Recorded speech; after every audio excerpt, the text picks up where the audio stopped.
La musique de Laurence, pour moi, c'est une musique, je dirais, qui ne renie pas ses racines, quelque part, qui est bien dans la continuité de la musique française. Je dirais Poulenc, Debussy, et aussi quelque part Chopin.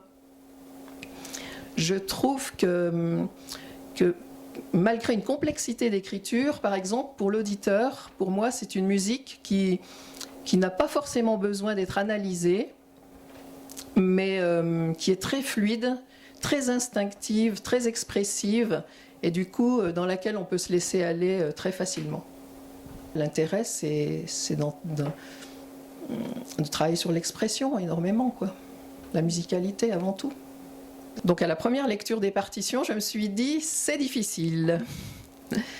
J'ai été décontenancée par une écriture rythmiquement très minutieuse et surprenante par des changements brusques de tonalité et d'atmosphère. Voilà. Et puis, peu à peu, je suis entrée dans cet univers. J'ai essayé d'apprivoiser cette musique, de me l'approprier. Et bon, je l'ai ressenti vraiment comme un matériau dense, riche, que je pouvais modeler finalement et faire évoluer, un peu comme un sculpteur travaillerait une matière. Avec Marie-Françoise, quand on a travaillé ensemble, au début, on a été un petit peu toujours surprise par l'ambiance du morceau et on a décidé de l'interpréter avec une manière humoristique, voilà, en essayant d'exprimer donc le voyage d'un personnage à travers différents paysages.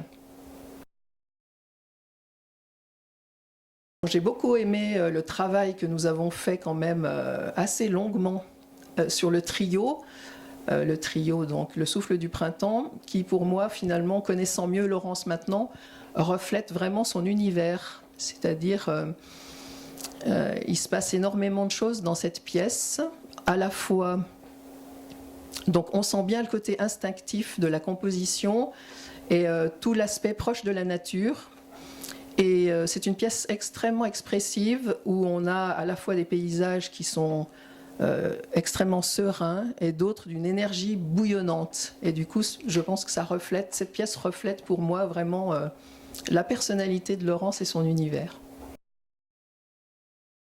Les naïades, c'est un très beau dialogue entre la flûte et le piano.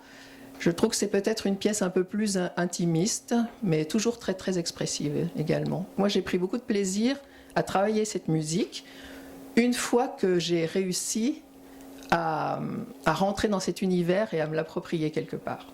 Voilà.